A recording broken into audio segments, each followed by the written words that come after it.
এমন কিছু হাতে অনেকে জানি, সলাপ তো জানি, সলাপটা শুধু করতে করতে পারি। মূল সমস্যা হচ্ছে আমরা দিনকে বুঝতে পারিনি। আচ্ছা, আপনারাও ভালো করে জানেন যে আপনারা বুঝেন, প্রত্যেকে আপনারা এক একটি ফিল্ডের থেকে বড় অফিসার হয়ে আসছেন, কেউ কেউ শিক্ষক, কেউ এক একটা। আপনি জানেন যে সেই ফিল্ডে যারা লোক তাদের কাছ থেকে ওইটা শিখতে হয়, যে ফিল্ডে যে লোক তার কাছ থেকে শিখতে হয়, এটাই নিয়ম।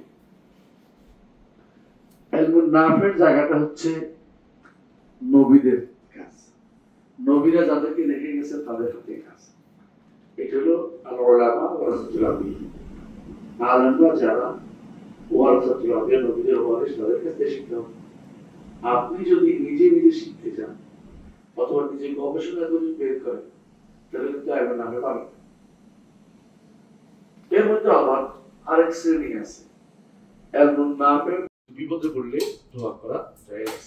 রাসূলুল্লাহ সাল্লাল্লাহু আলাইহি ওয়াসাল্লাম হাত তুলে দোয়া করছেন কার জন্য? আল্লাহ, আবু হুরায়রার মাকে আল্লাহ তুমি কি করো, হেদায়েত দাও।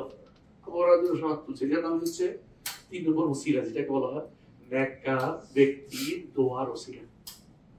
এটা হচ্ছে নেককার ব্যক্তির সাথে মিলিয়ে দোয়া করা। এটা নিষিদ্ধ না,